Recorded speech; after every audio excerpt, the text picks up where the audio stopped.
こんにちは。いや、すごいですね。なんか基地って感じですね。かっこいいです。自己紹介。そう言われるとあれですね。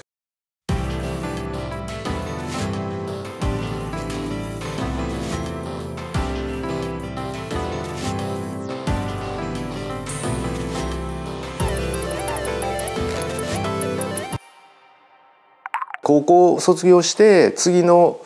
春ぐらいまでに、ちょっと波乗りが好きでずっとちょっと半年ぐらいとか、ちょっと遊んでたり時期もあったんですけど、服がもう大好きっていうのと、あと不純な動機ですけど服が安く買えて、女の子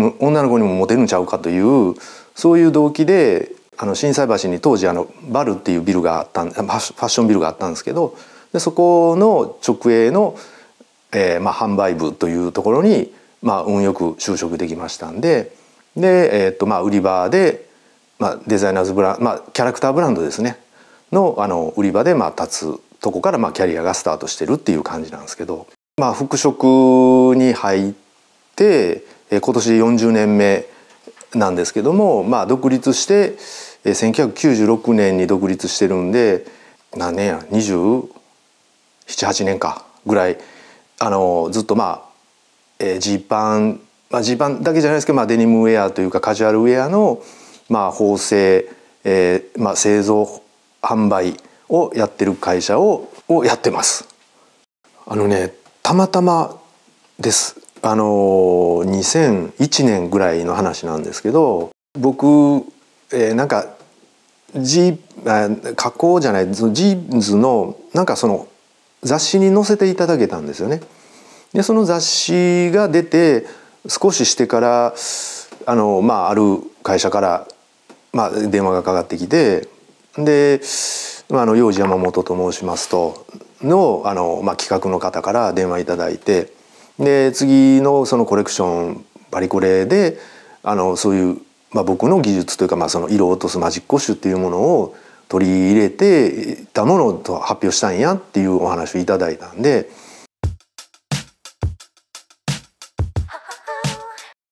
で僕ほんまはものすごい、DC もちろん出身ですし、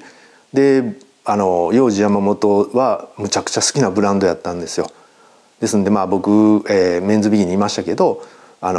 近くにあるその幼児山本に行ってスーパーポジションというう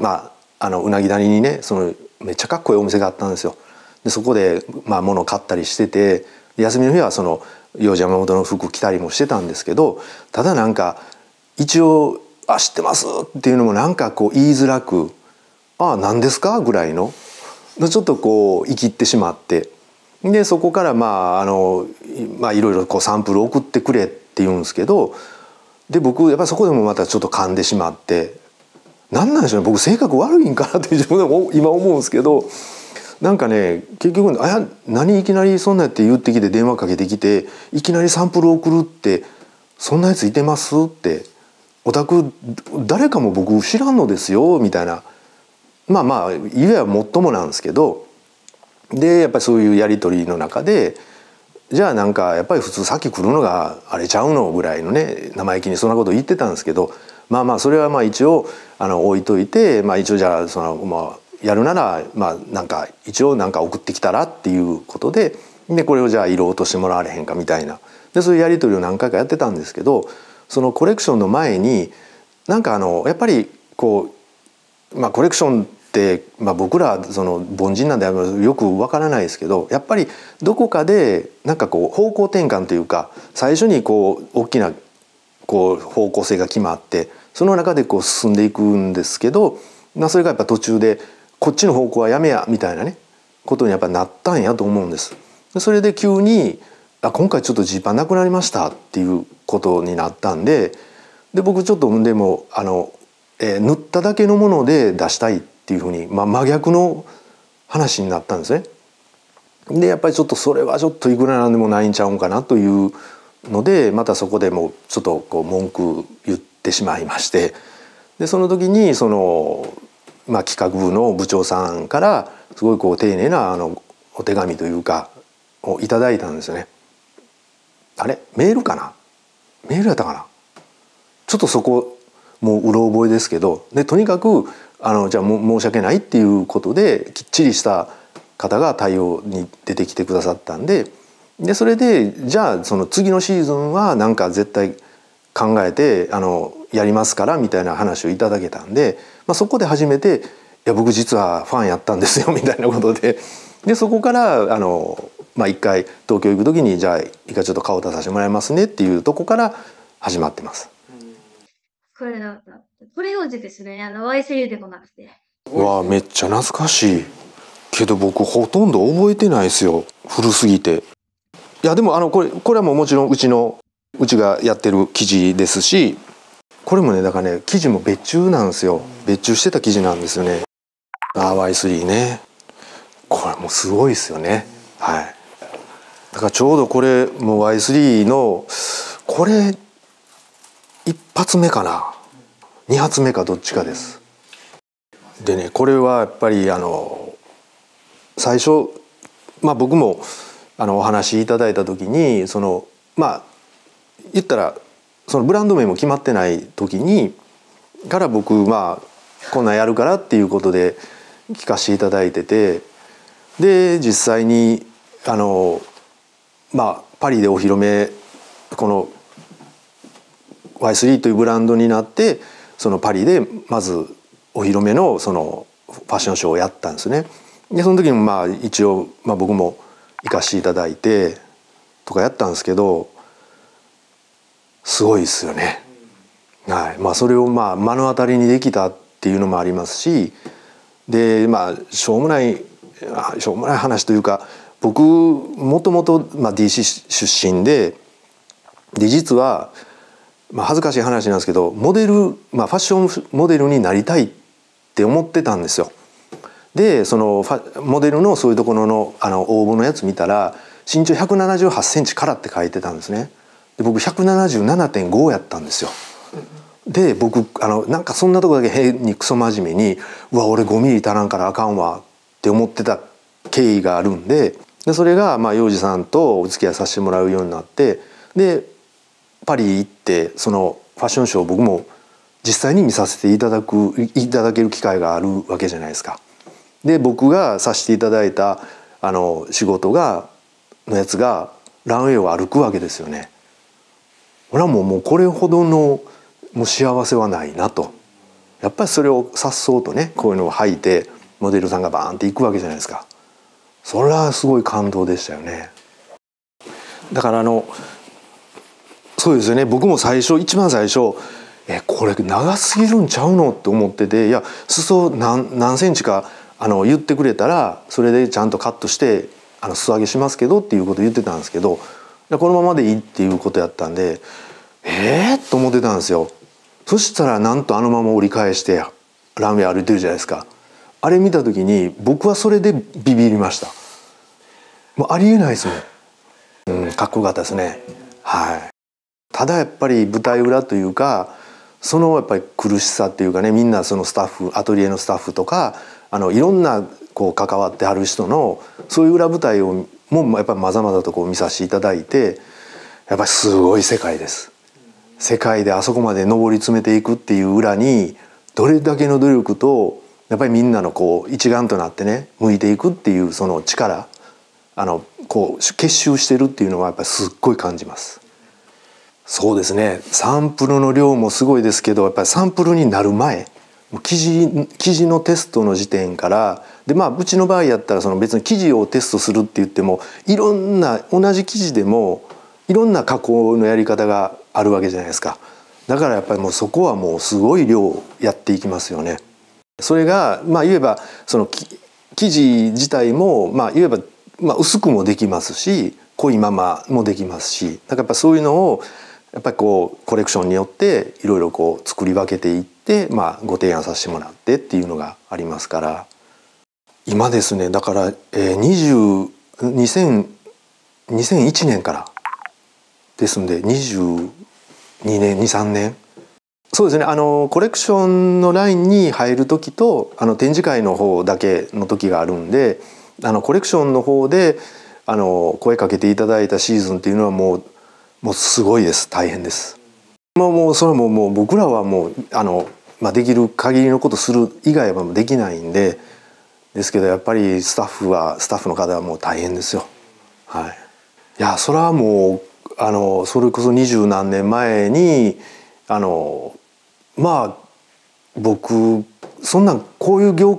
界というかいわゆる世界的なメゾンのお手伝いをさせていただくなんていうのはやっぱり夢にも思ってませんでしたし、でそれもやっぱり一過性のもんやっていうふうにやっぱり思ってましたか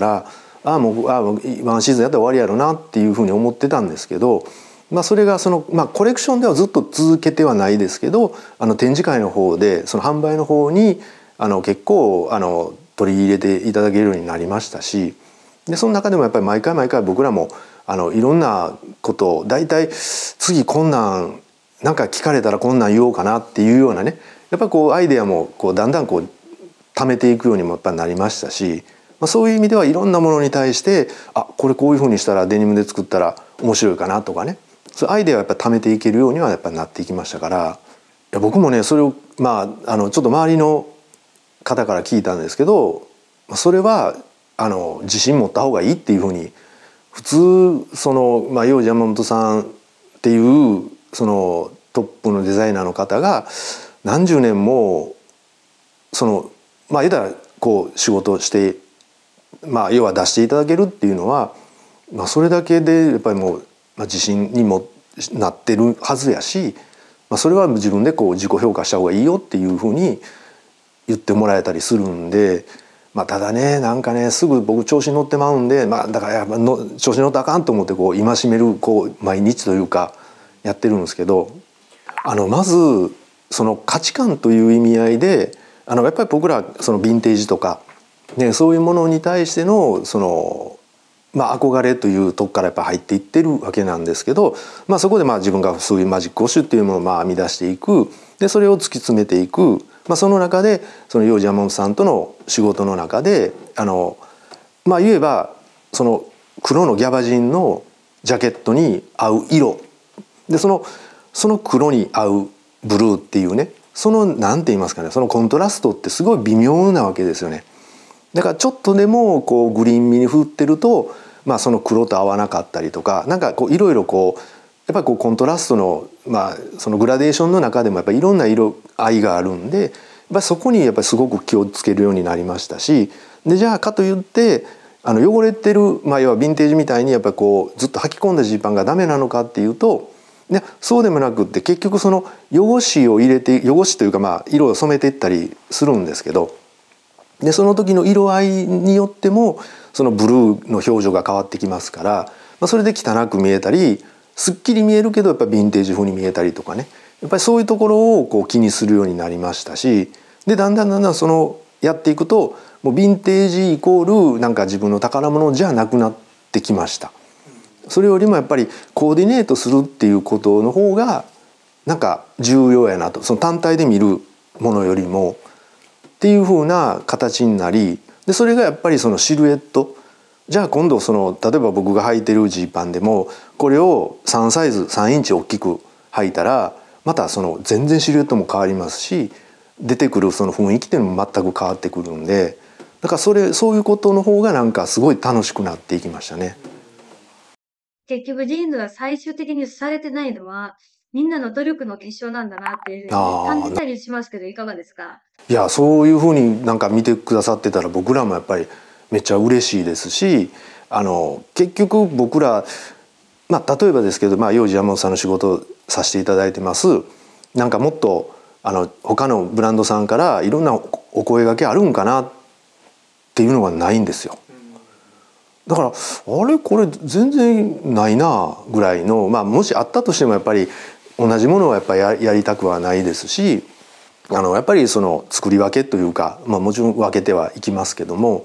なんかねこっち側でやったものをなんか焼き直しで他のメーカーに出すとかそういうことはもう一切するつもりはないですけども、でもやっぱりうちは幼児山本さんの中でもすごいなんかありがたい話、うちのことってお客さんも結構知ってくれてはるんですよね。っていうのがこれ作った時に大体ハンコを押させてもらってるんですよね。こう作りましたということでこういう、うちのハンコを押させていただいてる、これが言ったら世界中に売られてるものの中に、うちの名前が幼児山本さんの中に僕どこの名前を入れさせてもらってるという、とんでもないありがたい話なんですけど、でこういうものをさせていただいてるんで、幼児さんのところのお客さんもうちのことは結構知ってくださってますし、いやそれもすごいです。はい、もうそこに尽きると思います。だからすごい変わった存在やと思うんですね、僕とか。だから僕とかは例えばそれがねすごいなと思えるのが、まず破壊力って言ったらええか、やっぱりデザイナーのキレといいますか、やっぱり例えばこんな風にやりたいんやけどって今回ってお題が来るじゃないですか。でじゃあ僕一回模型作ってみますねって言って、生地で筒みたいにしてそこにこんな言われたようなイメージでこうやるわけですよね。とかでじゃあこれってうちからもこんなん言ってたのちょっとちゃうけどこんなんも提案してみようかなって言って一緒にひっつけてやっぱりこう送るわけですよ。それが向こうが幼児さんのところの企画の方とかでもんでそれがデザインになって出てくる時にやられたって思うようなすごいやっぱりなここが凡人とは違うとかやねんなっていうデザインになってこっちに指示が来るわけですよ。それがもうね毎回俺がこれできたらなって億万長者なんのになぐらいのね、これができへんからあかんねんなとかね、いろいろ思うんですけど、やっぱすごいです。もう毎回うなります。でそれがあってその中に懐もまた深いっていうのがあるんで、だからもう太刀打ちできないですよやっぱり。はい。それが持ちつ持たれつなのなってやっぱり大事な職人というのか、一つの美術とか人柄も含めて良治さんから見ても大事な財産なんだなってやっぱ感じますけどね。そう言ってもらえたらねすごい嬉しいんですけど、そう言ってもらえればやっぱり自分がやってきたこともねちょっと自分で肯定できるかなと思いますけど、あんま褒められたことないんではい、一応、今やろうとしてるというかユナイテッドアルズさんの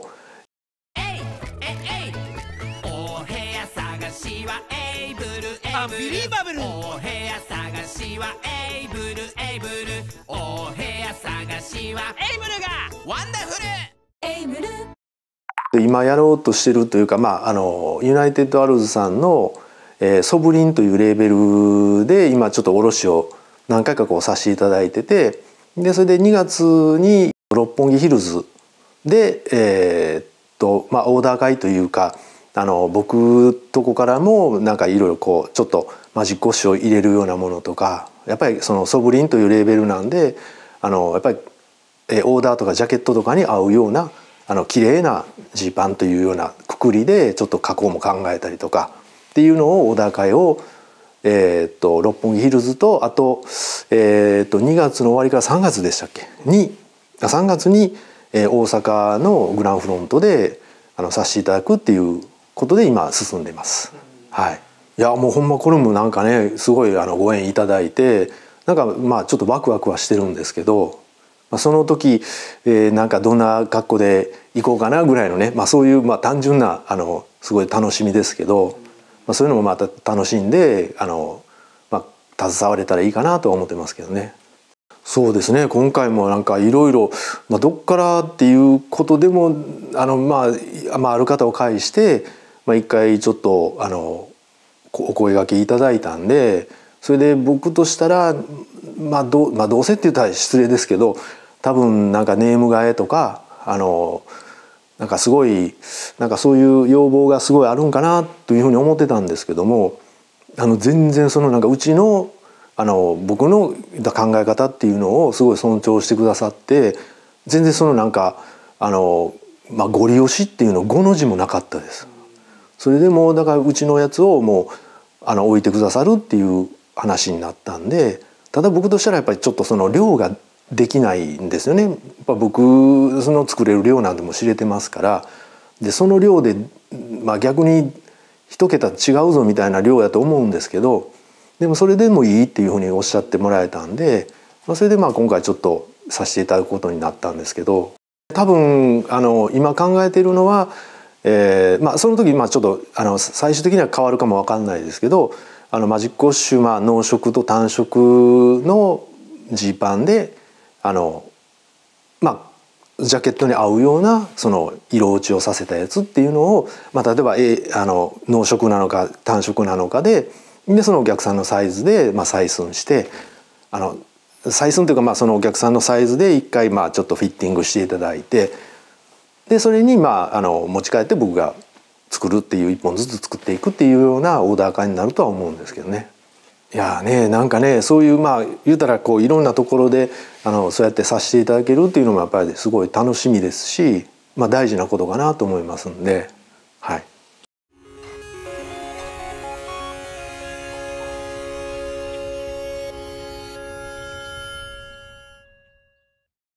エイブルに来る人っていい顔してるよな。新生活を始める人だからね。俺たちもいい顔で出迎えなきゃな。ああ、はい。